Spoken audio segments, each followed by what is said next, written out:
Hello everyone, আজকে দেখো আমি একটা ফেশিয়াল করব, তার জন্য রেডি হয়ে বসে গেছি।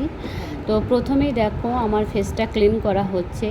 এরপর আমি ভাবছি একটা ডিট্যান করে ফেশিয়াল করব, কারণ অনেক দিন কিছু করা হয়নি টাইমের অভাবে। তা দেখো আমার ফেসে এখন ডিট্যান লাগানো হচ্ছে, এরপর ফেশিয়াল স্টার্ট হবে। তো এখন আমি একটা লোটাসেরই ফেশিয়াল করছি। তো স্টেপ বাই স্টেপ করার পর দেখো এখন ক্রিম অ্যাপ্লাই করা হয়েছে। ক্রিমটা লাস্ট ফিনিশিং হয়ে গেলে আমাকে একটা ফেসে ভাঁপ দেওয়া হবে। তো তোমরা যারা আমার কাছে ফেশিয়াল করো তারা তো ভালো করেই জানো আমি কতটা ধরে ধরে করার চেষ্টা করি।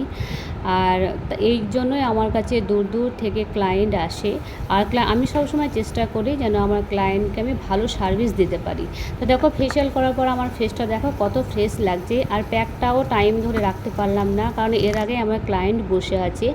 তো একটা ভ্যাকসিন করার পর ভাবলাম যে আমার হেয়ারটা ওয়াশ করে নিই, টাইম পাবো না। তারপর দেখো আর একটা ফেস ভ্যাকসিন করছি। তো আমার ব্লগটা কেমন লাগলো তোমরা একটু কমেন্ট করে জানাবে।